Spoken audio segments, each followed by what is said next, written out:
మీకంతా కూడా గోచారరీత్యా గ్రహాల యొక్క స్థితిగతి కలయిక వాటి గమనము వాటి ప్రభావం అంతా కూడా మేషాది ద్వాదశ రాశుల వాళ్ళకి గోచార చక్ర ప్రకారంగా అంతా కూడా విశ్లేషణ చేయడం జరుగుతుంది.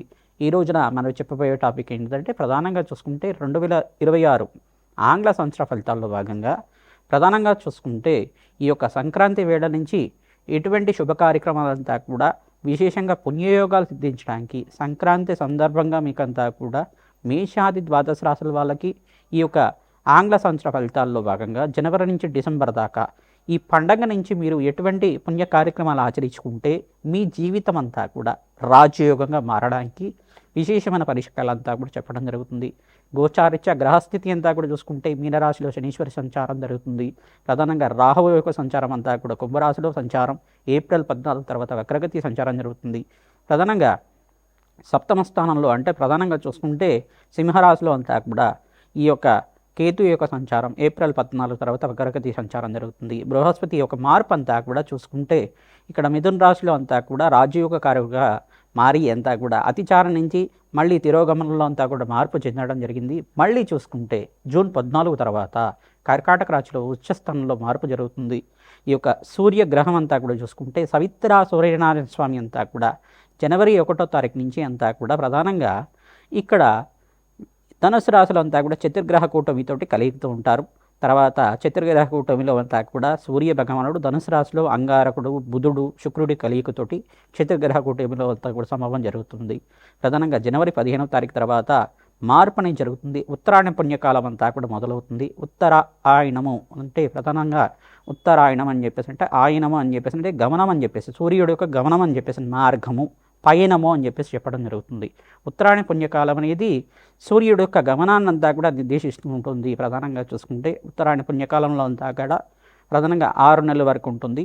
తర్వాత 6 నెలల తర్వాత దక్షిణాయన పుణ్యకాలం వస్తుంది. ప్రధానంగా చూసుకుంటే ఈ కాలాన్నంతా కూడా ఉత్తరాయణ పుణ్యకాలంలో మకర రాశిలో ప్రవేశం చేసిన తర్వాత ఈ యొక్క మకర రాశిలో అంతా కూడా ప్రవేశం చేస్తుంటారు సూర్యనారాయణ స్వామి అంతా కూడా 15వ తారీఖు రోజున జనవరి 15వ తారీఖు రోజున. ఈ యొక్క అదే సమయంలో మకర సంక్రాంతి అంతా కూడా మనకంతా కూడా పండగ చేసుకోవడం జరుగుతుంది. 15, 16, 17 తారీఖులో అంతా కూడా భోగి మళ్ళీ 14, 15, 16 ఆ తారీఖులో అంతా కూడా జరుగుతూ ఉంటుంది. ప్రధానంగా చూసుకుంటే భోగి సంక్రాంతి కనుమ అనేది పండుగ చేసుకుంటుంటారు జనవరిలో అంతా కూడా. ప్రధానంగా చూసుకోవడం వల్ల ఈ యొక్క సంక్రాంతి వేళల్లో అంతా కూడా పాడి పంట అంతా కూడా పంటలు బాగా పండడం ప్రధానంగా రైతులకంతా కూడా విశేషంగా ధనధాన్యాది సమృద్ధి కలగడం ధాన్యలక్ష్మి అనుగ్రహం అంతా కూడా లభిస్తూ ఉంటుంది. పంట వల్ల వాళ్ళకంతా కూడా ఆ సమయానికంతా కూడా పంట చేకూర్చి మీకంతా కూడా పంట వల్ల మీకంతా కూడా ఆర్థికంగా ఉన్నత స్థితి కలగడానికి మరియు పంటకి సహకరించిన పశుపక్షాతులకి ఎవరైతే ఉంటారో ప్రధానంగా పశువులకంతా కూడా ప్రధానంగా గోమాతకంతా కూడా పూజ చేయడం ఎద్దులకి పూజ చేయడం బసవన్నకులు పూజ చేయడం అన్నవంతా కూడా యోగకరంగా ఉంటుంది. భోగి రోజున భోగభాగ్యాలు లభిస్తూ ఉంటాయి. సంక్రాంతి రోజున అంతా కూడా ఈ యొక్క గొబ్బెమ్మలతో ముగ్గులంతా కూడా వేసుకొని ఆహ్లాదకరంగా బంధుమిత్రులంతా కూడా ఆనందంగా జీవితం జీవించడం వల్ల అన్యోన్యమైన ఆరోగ్యమైన జీవితము అష్టైశ్వర ప్రాప్తి కలుగుతుంది. ఇంట్లో ఆనందమైన జీవితం కళలందరూ కూడా నెరవేరడానికి ఆస్కారం ఉంటుంది. అష్టైశ్వర ప్రాప్తి కలగడానికి కులదేవత ఆరాధన ఆ రోజున చేస్తూ ఉంటారు. సంక్రాంతి వేళల్లో ప్రధానంగా కులదేవత ఆరాధన విశేషంగా ఉంటుంది. మరియు పితృదేవత ఆరాధన కూడా పెద్దల పండగ అని చెప్పేసి అంటారు. ఎవరైతే పితృదేవత ఆరాధన ఈ యొక్క సంక్రాంతి వేళల్లో అంతా కూడా చేస్తుంటారో శాశ్వతంగా బ్రహ్మలోక ప్రాప్తి కలుగుతుందట. తిలతర్పణాలు చేయడం వల్ల రాజయోగం తీస్తుంది. ధనధాన్యాది సమృద్ధి కలుగుతుంది. పితృదేవతలకు ప్రీతికరమైన పదార్థాలన్నీ కూడా పిండి పదార్థాలన్నీ కూడా పితృదేవతలకు ప్రీతికరంగా కులదేవతకు ప్రీతికరంగా నివేదన చేసి వీరంతా కూడా గృహంలో ఉండే సభ్యులంతా కూడా భుజించడం వల్ల అష్టైశ్వర ప్రాప్తి కలుగుతుంది. అన్నదానం చేయడం వల్ల విశేషంగా ఎవరైతే కనుక బ్రాహ్మణోత్వం ప్రీతికరంగా మీరంతా కూడా స్వయంపాక దానం ఇచ్చుకోవడం సాహిత్యం అని చెప్పేసి అంటూ ఉంటారు. స్వయంపాక దానం ఇచ్చుకోవడం అనేది పొత్తర్లు అని చెప్పేసి ఉంటారు. ఈ యొక్క దానం అంతా కూడా చేయడం వల్ల వస్త్రదానం చేయడం వల్ల కీర్తి ప్రతిష్టలు పెరగడానికి ఆస్కారం ఉంటుంది. సంఘంలో గౌరవం పెరగడానికి ఆస్కారం ఉంటుంది. సంక్రాంతి వేళల్లో అంతా కూడా ఈ యొక్క పట్టణంలో కన్నా ప్రధానంగా పల్లెల్లో అంతా కూడా ఆహ్లాదకరంగా ఆనందంగా ఉండడానికి ఆస్కారం ఉంటుంది. ఎక్కువ ఈ యొక్క పట్టణాల్లో కూడా బంధువుల యొక్క సహాయ సహకారాలతోటి బంధువుల యొక్క ఆహ్లాదకరంగా ఆనందంగా ఉండడానికి అందరూ కూడా చేకూర్చి మంచి గీతాలు నృత్యాలు చేసుకుంటూ ఈ పండగనంతా కూడా అట్టహాసంగా అంతా కూడా మంచిగా ఆనందంగా ఉత్సవాలన్నీ కూడా చేయడానికి ఆస్కారం ఉంటుంది. ప్రధానంగా చూసుకుంటే సంక్రాంతి అనేది తెలుగు రాష్ట్రాలంతా కూడా చాలా పెద్ద పండగ, పెద్దల యొక్క పండగ అంటారు, పెద్ద పండగ అంటారు దీన్నంతా కూడా. సంక్రాంతి వచ్చిన వీళ్ళంతా కూడా అన్నీ కలిసి వస్తాయి, రాజయోగాలు వస్తాయి మనకంతా కూడా అని భావిస్తూ ఉంటారు. మహాలక్ష్మి అనుగ్రహం అంతా కూడా శీఘ్రంగా కలగడానికి ఆస్కారం ఉంటుంది. గోదా కళ్యాణం అంతా కూడా పండగ వేళల్లో అంతా కూడా చేస్తూ ఉంటారు, భోగి సమయంలో అంతా కూడా చేస్తూ ఉంటారు.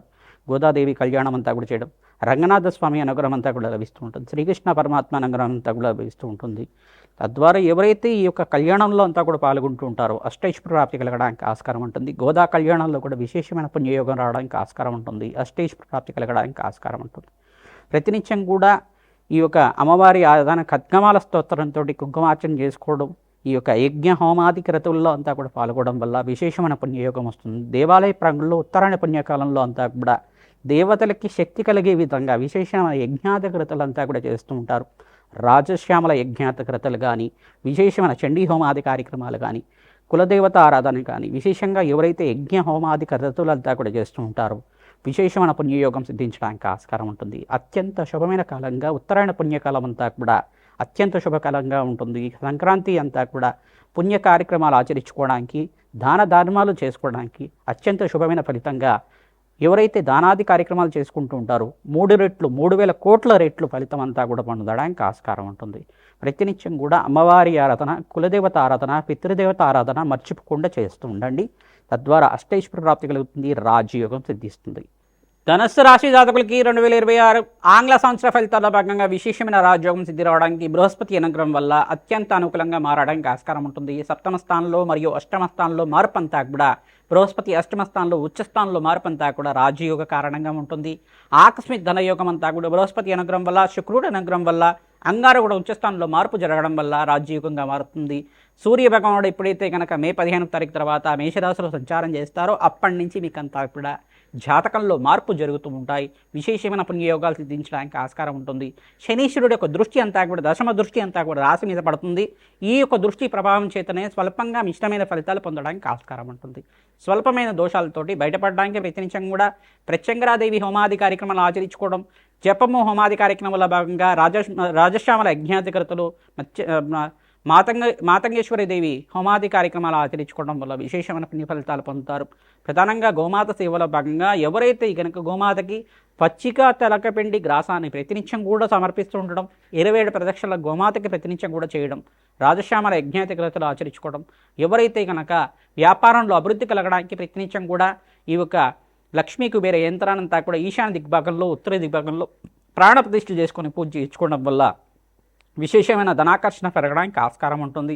వ్యాపారంలో అభివృద్ధి కలగడానికి ఈ మాసం అంతా కూడా జూన్ 18వ తారీఖు నుంచి మీకు అంతా కూడా రాజయోగంగా మారబోతుంది.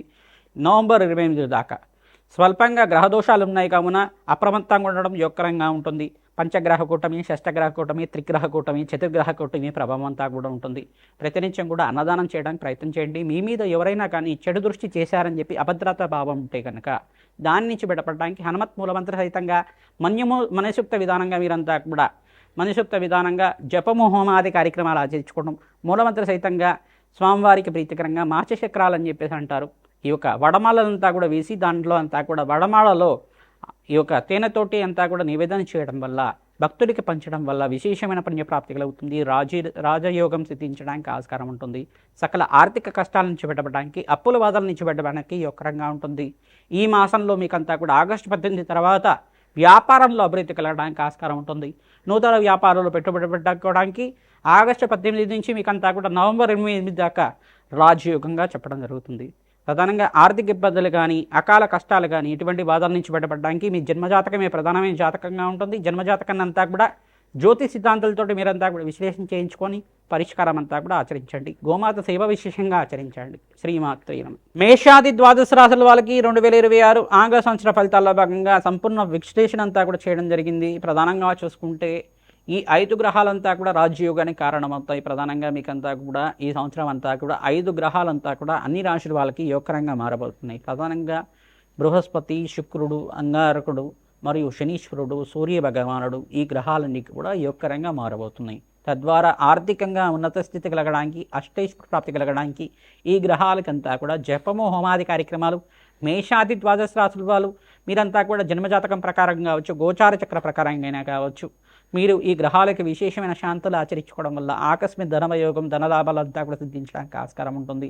విశేషంగా ఈ ఉత్తరాయణ పుణ్యకాలంలో ఎవరైతే కనుక సంక్రాంతి వేళల్లో అంతా కూడా విశేషంగా పితృదేవత ఆరాధన ఆచరిస్తూ ఉండాలి. తిలతర్పణాలు తిలహోమాలు ఆచరించడం, పితృదేవతల ప్రీతికరంగా విశేషమైన నివేదనంతా కూడా చేయడం, పిండి పదార్థాలన్నీ కూడా ఆచరించడం, మీ యొక్క బ్రాహ్మణత్వం ప్రీతికరంగా మహావిష్ణు స్వరూపంగా ఉన్న బ్రాహ్మణత్వంకంతా కూడా స్వయంపాక దానం చేసుకోవడం, కూష్మాండ దానం చేయడం, వస్త్రదానం చేయడం, దక్షిణ దానం చేయడం ప్రధానంగా అంతా కూడా యోగకరంగా ఉంటుంది, రాజయోగ కారణంగా ఉంటుంది.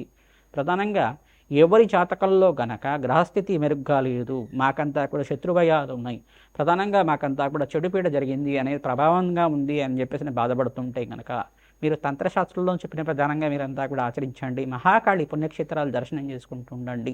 మహాకాళి పుణ్యక్షేత్రంలో నిద్ర చేయడానికి ప్రయత్నం చేయండి.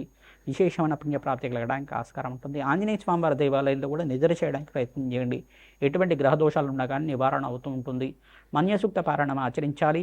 పవమాన సూక్తం అనే సూక్తం ఉంటుంది. ఆ సూక్తంతో విశేషమైన హోమాది కార్యక్రమాలు ఆచరించుకోవడం విశేషమైన పుణ్యప్రాప్తి కలగడానికి ఆస్కారం ఉంటుంది.